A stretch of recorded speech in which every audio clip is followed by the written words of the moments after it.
Welcome to ಜಯಂತಿಸ್ kitchen. ನಾನಿವತ್ತು ಉತ್ತರ ಕರ್ನಾಟಕದ ಸ್ಪೆಷಲ್ ಆದ ಮಂಡಕ್ಕಿ ಒಗ್ಗರಣೆ ಮಾಡ್ತಾಯಿದ್ದೀನಿ. ಹೇಗೆ ಮಾಡೋದು ಅಂತ ನೋಡೋಣ.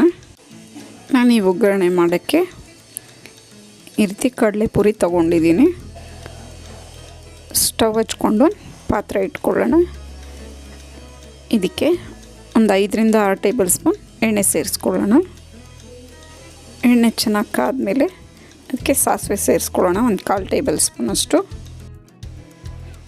ಈಗ ಕಡಲೆಬೇಳೆ ಒಂದು ಅರ್ಧ ಟೇಬಲ್ ಸ್ಪೂನಷ್ಟು ಸೇರಿಸ್ಕೊತಾ ಇದ್ದೀನಿ. ಇಷ್ಟ ಆಗೋರು ಕಡಲೆ ಬೀಜನೂ ಸೇರಿಸ್ಕೋಬೋದು ಒಗ್ಗರಣೆಗೆ. ಮತ್ತು ಒಂದು 1/4 ಟೇಬಲ್ ಸ್ಪೂನಷ್ಟು ಜೀರಿಗೆ ಸೇರಿಸ್ಕೊತಾ ಇದ್ದೀನಿ.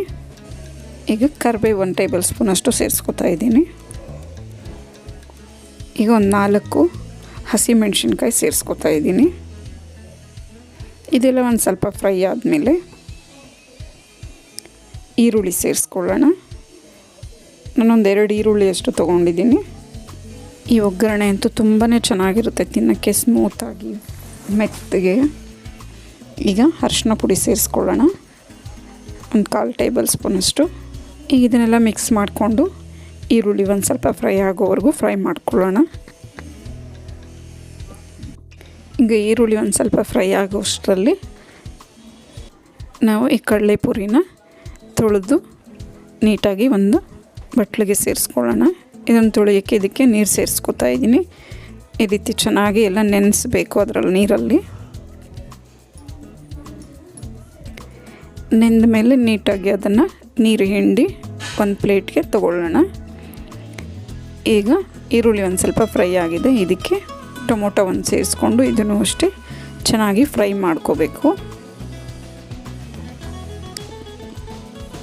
ಈಗಿದು ಒಂದು ಸ್ವಲ್ಪ ಫ್ರೈ ಆಗಿದೆ. ಇದಕ್ಕೆ ರುಚಿಗೆ ತಕ್ಕಷ್ಟು ಉಪ್ಪು ಸೇರಿಸ್ಕೊಳ್ಳೋಣ. ಮತ್ತು ಒಂದು ಅರ್ಧ ಟೇಬಲ್ ಸ್ಪೂನಷ್ಟು ಸಾಂಬಾರು ಪುಡಿ ಸೇರಿಸ್ಕೊತಾ ಇದ್ದೀನಿ. ಇದು ಆಪ್ಷನಲ್ಲು.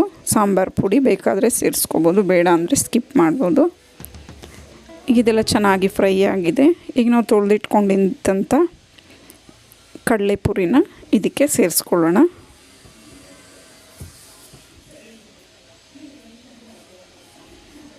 ಇದೆಲ್ಲ ನೀಟಾಗಿ ರೀತಿ ಮಿಕ್ಸ್ ಮಾಡ್ಕೋಬೇಕು ಒಗ್ಗರಣೆ ಜೊತೆಗೆ. ಈಗ ಇದಕ್ಕೆ ಕೊನೆಯದಾಗಿ ಇದೆಲ್ಲ ಮಿಕ್ಸ್ ಸೇರಿಸ್ಕೊಂಡು ಸರ್ವ್ ಮಾಡ್ಕೋಬೋದು. ಈಗ ರುಚಿಕರವಾದ ಉತ್ತರ ಕರ್ನಾಟಕದ ಮಂಡಕ್ಕಿ ಒಗ್ಗರಣೆ ಸವಿಯಲು ಸಿದ್ಧವಾಗಿದೆ. ನಿಮಗೆ ಈ ರೆಸಿಪಿ ಇಷ್ಟ ಆದರೆ ಲೈಕ್, ಶೇರ್ ಆ್ಯಂಡ್ ಸಬ್ಸ್ಕ್ರೈಬ್ ಮಾಡಿ. ನಿಮ್ಮ ಅನಿಸಿಕೆ ಅಭಿಪ್ರಾಯವನ್ನು ಕಮೆಂಟ್ಸ್ ಮೂಲಕ ತಿಳಿಸಿ.